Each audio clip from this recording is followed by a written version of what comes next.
we're stepping into part 3 of our series, Apprentice of Jesus. Being apprentices of Jesus. And as always, I was trying to think through the topic of today, and I was wondering, choosing better. Maybe you've seen that headline, choosing better.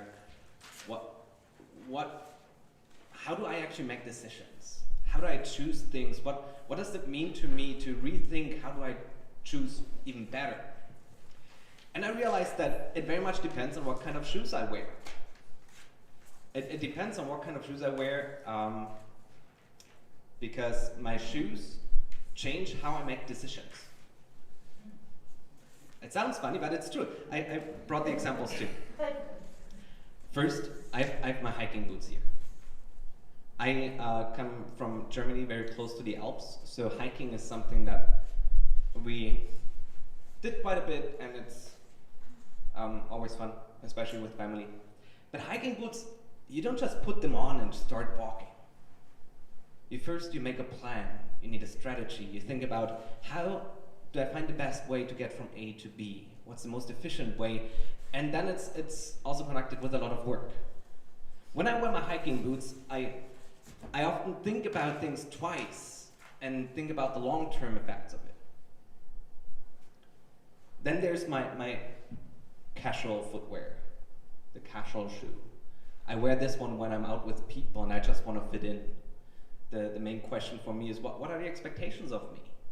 How do I not look too fancy or too like I don't care?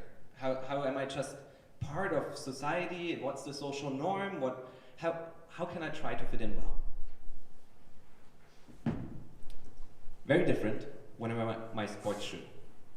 Especially when I play soccer or volleyball. Volleyball, you have a little bit of time when the ball comes back down, you think about what you do, but it's much more about reacting quickly, impulsive, just the quick first thing that comes to your mind, or maybe you don't even think about it, but you just do it. And then there's my house shoe. That's the passive approach of like I do whatever falls in front of me, or what Julia tells me to do. I'm mostly content because I can sit on my couch or at home and life is happening, but my decisions don't feel like they have the greatest effect on everything else.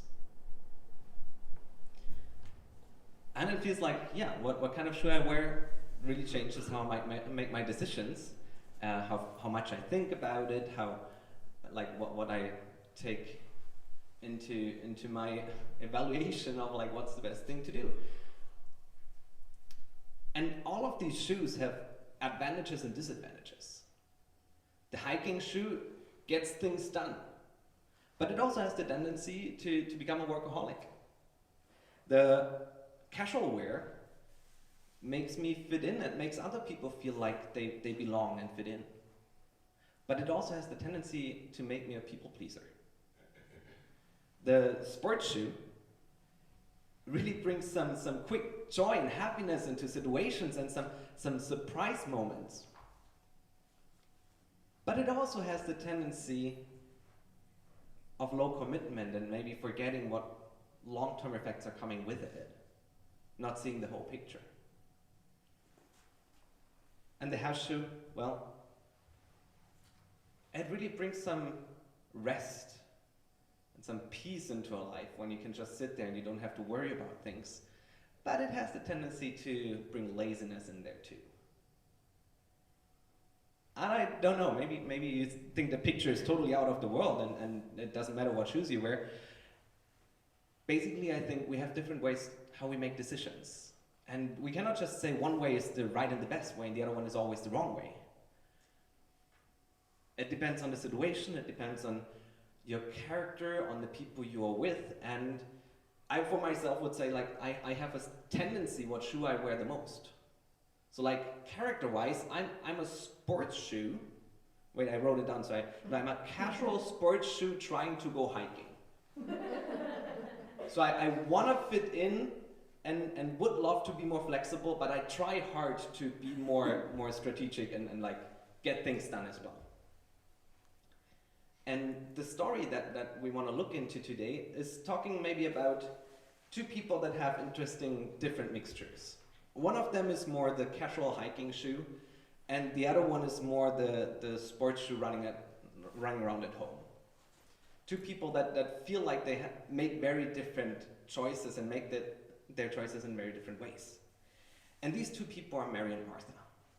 And maybe you've heard that story already once, maybe you've never heard it before, but I really want to ask you to try to imagine what is happening there, and I also printed a picture into the lyric sheet to just have kind of like a sense of what is happening, even though, spoiler alert, that picture is not fitting to that story but to a different one, but it's still showing the different characters of these two women. It's still Mary and Martha. And I will read that passage to you later as well. But let's look into Luke chapter 10, verses 83 to 42. As Jesus and his disciples were on their way, he came to a village where a woman named Martha opened her home to him. She had a sister called Mary, who sat at the Lord's feet, listening what he said. But Martha was distracted by all the preparations that had to be made. She came to Jesus, and asked, "Lord, don't you care that my sister has left me to do all the work by myself? Tell her to help me." "Martha, Martha," the Lord answered, "you're worried and upset about many things, but few things are needed. Or indeed, only one. Mary has chosen what is better, and it will not be taken away from her." And you can see in that little graphic in the picture, there's Mary who's just like sitting there at Jesus' feet.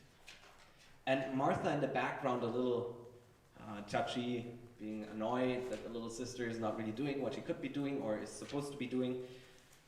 And then Jesus says in the end, "But Mary has chosen what is better."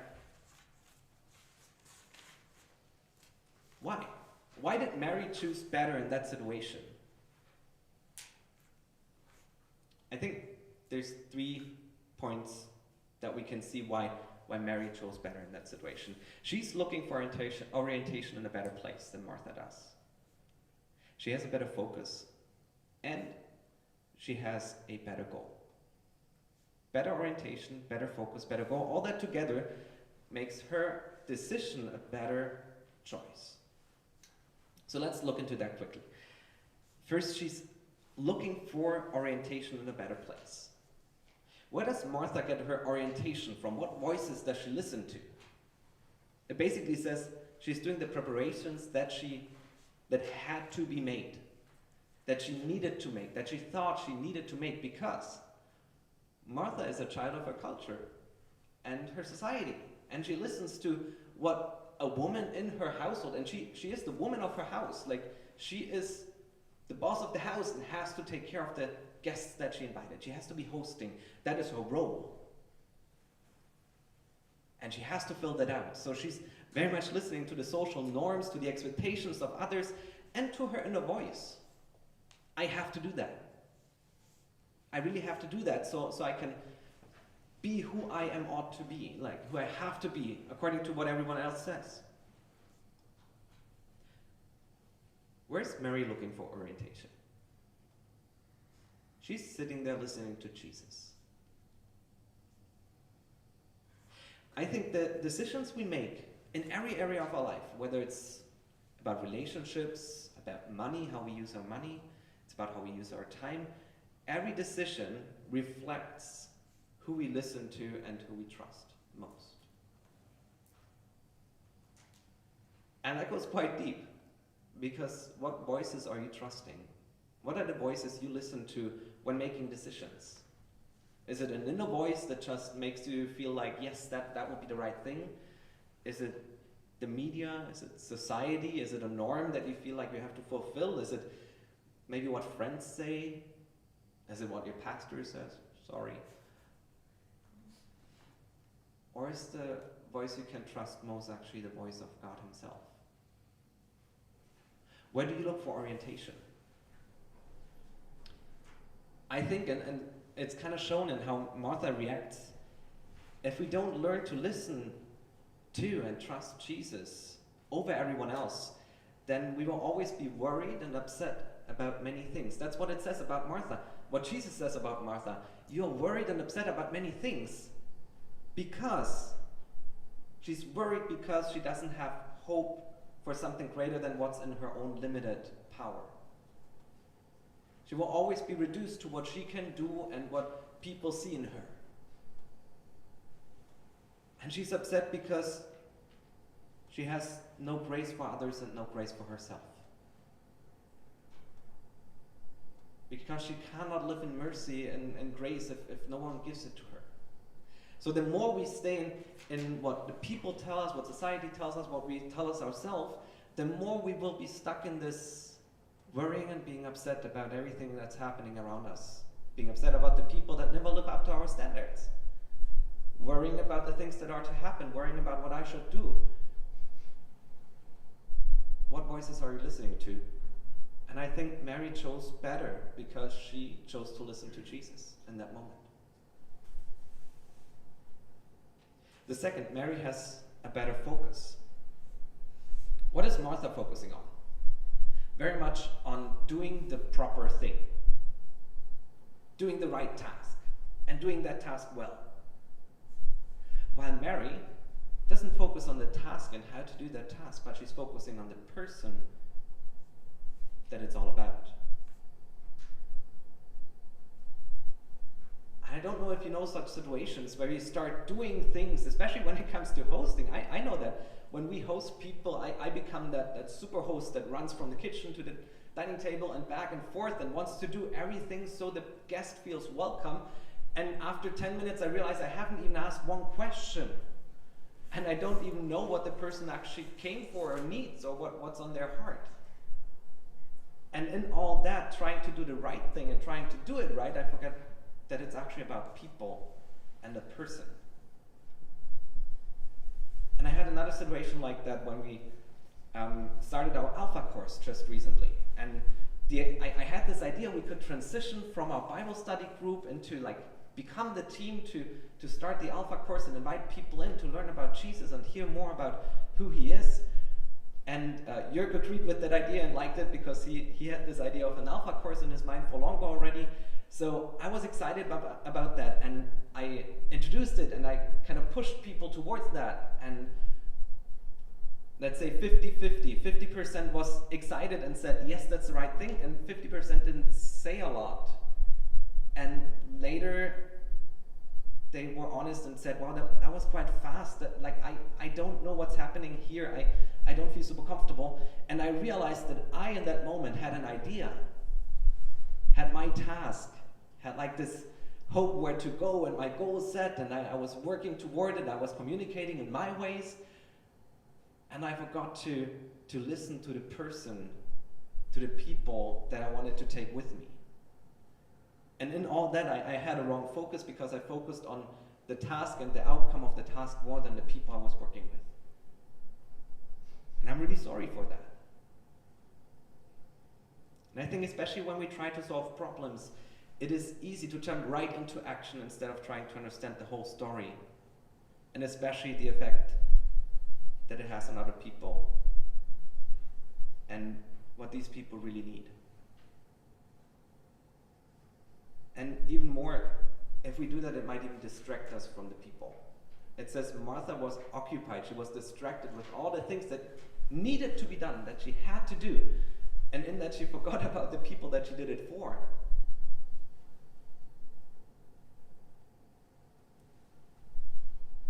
I'm going to jump into an example that I will tell you Nadia can explain you much more about it. Encanto.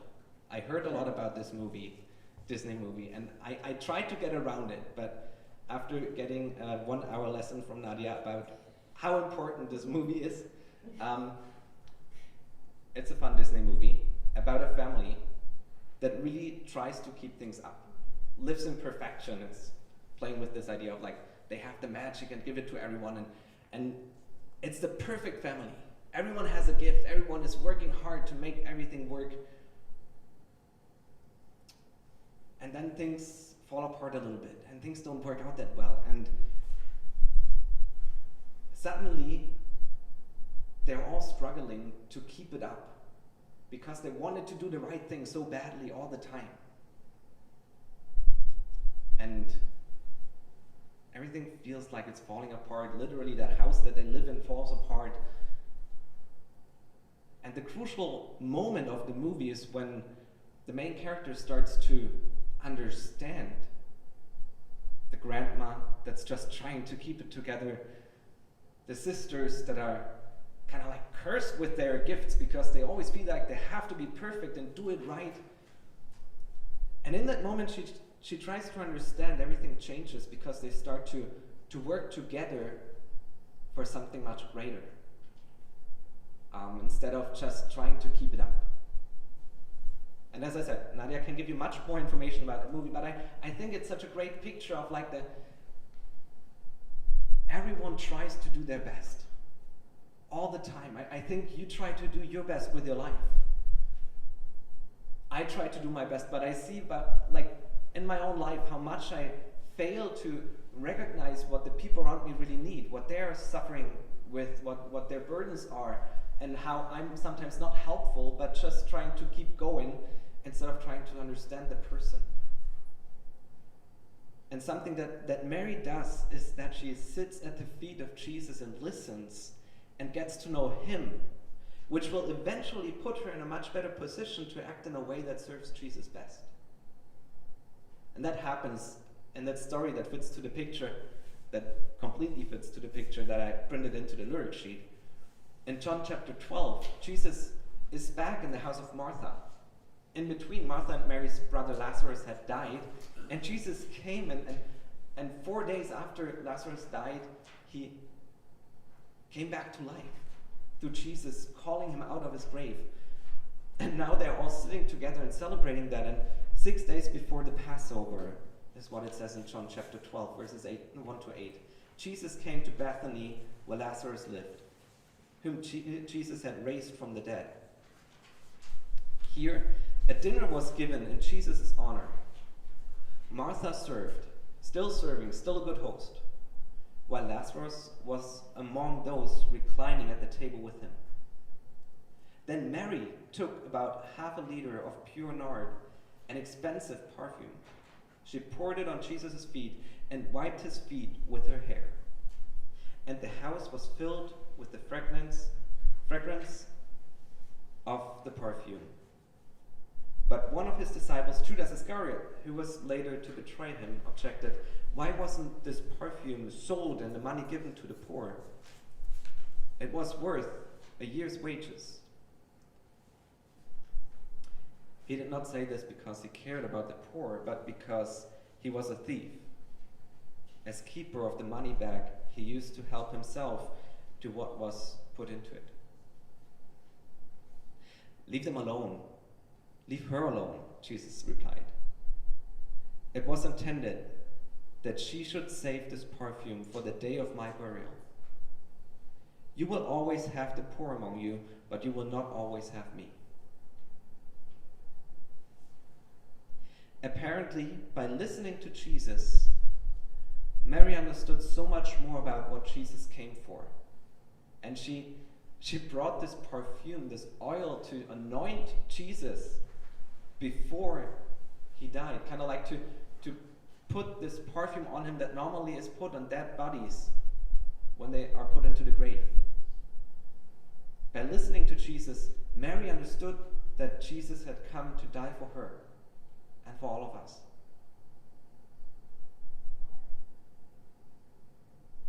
Would she have understood it if she hadn't listened? Would she have known what Jesus was all about if she had just been into action all the time, serving, doing what everyone expected her to do? I think in all that, the third point, Mary had a better goal. While Martha seeked to please her guests and be the good host, Mary wanted to be with and learn from Jesus. Martha, the one who invited Jesus in, almost forgets about who Jesus really is in that moment. Still the teacher, but he's so much more.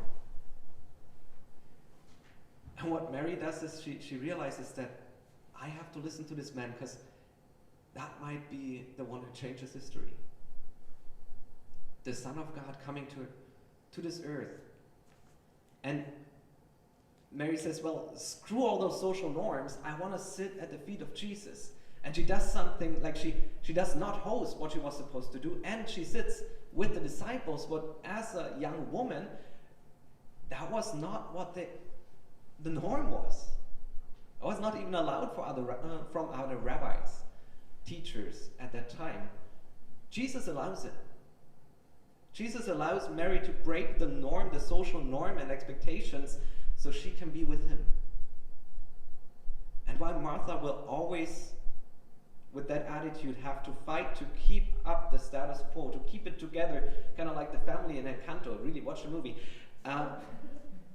Mary gains something that, as Jesus says, no one is able to take away from her. No one will be able to take that away from her. And in another verse in Matthew 6, chapter 6, verse 33, Jesus says, but seek first the kingdom of God and his righteousness, and all these things will be added to you. What do we seek first? What's our focus in all the things that we do? What is our goal that we work toward? Is it our own accomplishments, our own approval, our acceptance? So we fulfill every expectation that people bring? Or are the decisions that we make leading us closer to God, closer to Jesus? And I think Mary had a better goal because she wanted to be closer to Jesus. And in these different steps, I think Mary made a better decision in that moment. She made a better choice. Was Martha's choice bad? No, it was a good choice to serve her guests. But there was a better choice, and sometimes we have to make better choices over good choices. And at the same time, I want to say that that story is just like a snapshot of the whole life of those two women. And Mary is not the better person. She basically made a better decision in that one moment. In that specific moment, she made a better choice. In fact, Mary might not have even been able to make that decision if it wasn't for Martha. Because Martha was the one who invited Jesus in to stay with them. And Martha was the one who did all the work in the background, so it wasn't even possible in that moment for Mary to sit there. Martha is kind of the responsible one. She's hosting again in John chapter 12. She's even calling Mary to come when Jesus comes to call Lazarus out of the grave, because Mary's sitting at home. Mary needs Martha. The sports shoe and sitting at home house shoe needs the casual hiking shoe. To get into Jesus' presence in the first place, to be able to sit at the feet of Jesus, and not to stay passive in the long run. So when Martha comes and calls Mary, when Jesus comes back to the village, then Mary comes running. So Martha is the one who says, don't stay passive, don't just sit at home, don't just do whatever comes up, but come out there. One step more. And vice versa, I think Martha needed Mary to be challenged in her ways, what she always did, to start listening and understanding before doing something, and not to emphasize the expectations and actions that are expected from her over resting and having time with Jesus. And I think for us as well, just like these sisters are complementing each other and needing each other, we need multiple pairs of shoes in our lives as well. Personally, to learn to make decisions in ways that don't come natural to me. That's why I said, like, I am a casual sports shoe trying to go hiking. I actively try to make decisions in other ways than the ones that come most natural to me.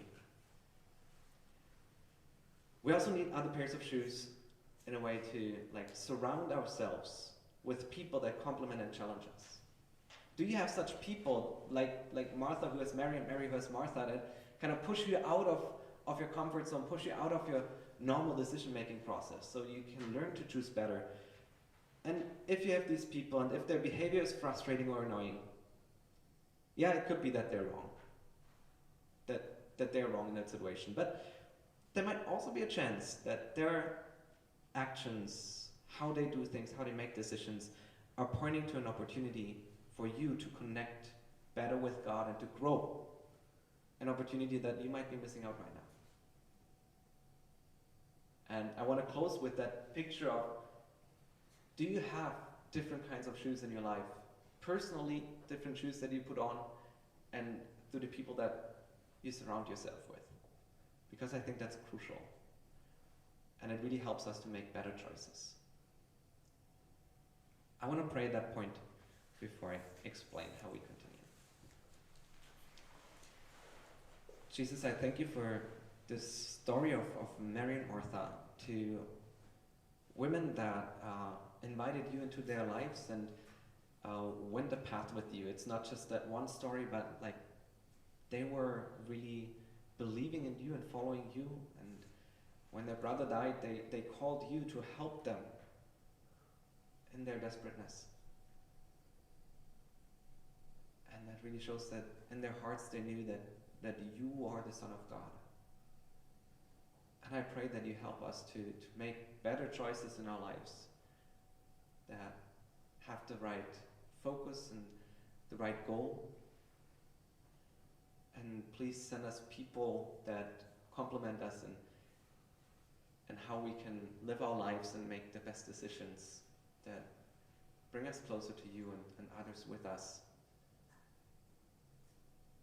Thank you especially that we can live that as a church. Amen. At this point, after the sermon, we love to talk about the text, what I said, some questions, and we do that in breakout groups. And these breakout groups, Julia puts them together, and I will tell you where you go, but I left my phone right there. Alex, would you mind handing me my phone? Thank you so much. You're welcome. And as soon as I told you who's in what group and where, and if you don't feel comfortable with that, we don't force you to be part of that, but we really invite you to just talk about these things and not just go home and be alone, because, you know, different pairs of shoes. And at 12:30, we want to meet outside to celebrate communion together, what is basically remembering what Jesus has done for us. And again, you're invited, but you don't have to. 12:30 outside. Now I read out the small groups, and then I want to bless you before we go into these small groups. In the sanctuary, small group, Chrissy, Nilufat, Jörg, Fred, Tina, and Andy. Again, whoever stays here, you're invited. In the all-purpose room downstairs, the big room, it's Nadia, Jessie, Stefan, and Karina. In the office, it's Alex, Rachel, Julia, and Carrie. And in the nursery, it's Sushant, Kian, me, myself, and Lina Sophie. And the people who are in the sanctuary and the nursery, can we talk about communion? What are your thoughts on communion? Yes. The people who are in the upstairs area, at 12:30, you go out to the parking lot, and communion is going to be outside there for all of the upstairs one with Jörg. And the downstairs area at 12:30 in the backyard, kinda, because there's still snow, so as far as we can get out there, with me. Okay, upstairs to the front, downstairs to the back at 12:30. If you didn't hear your name, come to me. Did you have Jay in there? It's okay. Good? Okay, fine. Sorry. At this point, I would love to just bless you, so if you can stand up, please do, and I'm going to speak this.